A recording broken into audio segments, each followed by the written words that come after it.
İşgalci Çin'in bu yıl Ocak-Kasım döneminde Doğu Türkistan'dan 48.461.000 ton kömür kaynağını gasp ederek Çinlilerine kaçırdığı öğrenildi. Çin propaganda ağı Tanrıdağ sitesinde yer alan 17 Aralık 2022 tarihli habere göre Çin Demiryolları Urumçi Şubesi bu yılın başından itibaren Çin'in enerji ihtiyaçlarını karşılamak için bölge kaynaklarının transfer işlemlerini hızlandırdığı ve bu minvalde kömür kaynaklarının mevcut karayolundan demiryoluna merkezi taşıma sistemine dahil edilerek Doğu Türkistan kaynaklarını Çinlilerine transferlerini güçlendirdiği, Ocak-Kasım döneminde Çin'e nakledilen kömür kaynağının 48.461.000 tona ulaştığı bildirildi.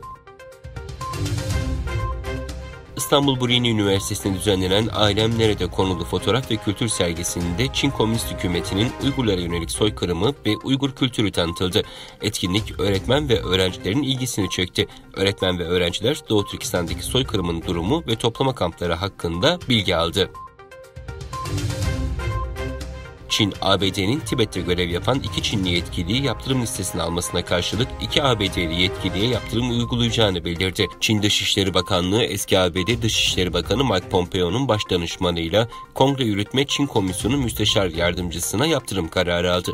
ABD Hazine Bakanlığı 10 Aralık'ta 2016-2021 yıllarında Çin'in Tibet Özerk Bölgesi'nde parti sekreterliği yapan Wu Yingji ile 2018'den beri bölgenin polis şefi olan Zhang Hangboa'ya bölgedeki insan hakları ihlallerindeki sorumlulukları nedeniyle yaptırım uygulayacağını duyurmuştu.